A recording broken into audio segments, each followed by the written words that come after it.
mga kaibigan, dadako muli tayo sa Hot Potatoes Part 2. Sa mga hindi nakapanood ng Part 1, ilalagay natin sa description ang link. Kaya click na. Noong nakaraan, inaral natin kung papaano i-install ang Hot Potatoes at syempre pinag-focusan natin ang J-Cross. Ngayon naman ay ang J-Quiz. I-click lamang ang J-Quiz. Matapos mo makapasok sa J-Quiz, i-click mo na agad yung may red na square upang lumabas itong icon na nasa gitna. Ang part na ito ay katulad din lamang doon sa J-Cross. Mayroong title, mayroong prompts, feedback, buttons, appearance, timer, order, and custom. So katulad din lamang. Matapos mo ma-set up, ito namang title ang ilalagay mo, kung ano yung gagawin mo. Dito naman sa gilid, makikita natin kung anong type ng quiz ang gusto mo.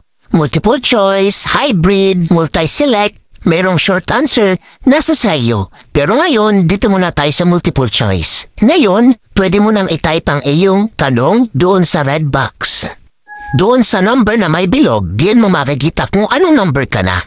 Dito naman sa left side na mayroong red box, diyan mo naman itatype ang mga pamimilian.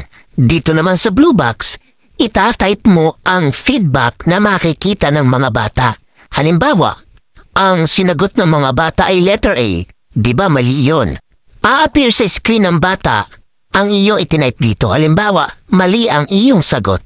At doon naman sa tapat ng tamang letra, ang ilalagay may positive feedback tulad ng magaling.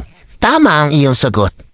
At upang ito ay makilala ang tamang sagot, huwag mong kalilimutan lagyan ng check yung may red circle dito sa right side na accept as correct. At kung tapos ka na sa number 1 question, i-click mo lamang itong arrow pataas upang maging number 2 na. At halimbawa may nakalimutan ka sa number 1, i-click mo lang yung arrow pababa para makabalik ka. Tulad ng ginawa natin kanina, i-type mo uli ang iyong tanong. I-type mo naman dito ang iyong mga pamimilian at dito naman sa kabila ang feedback uli na makikita ng mga bata.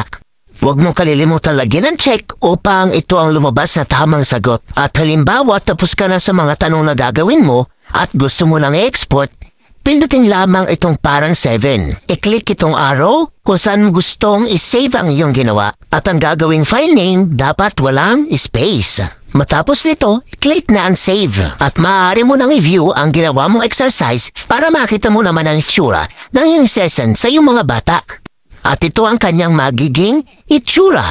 At tulad ng sinabi ko kanina, kapag mali ang sagot ng bata, ito ang lalabas. Mali ang iyong sagot. At kapag tama naman, ay di lalabas kung ano yung itinype mo. Madali lang, honey. Ay hala, sige na.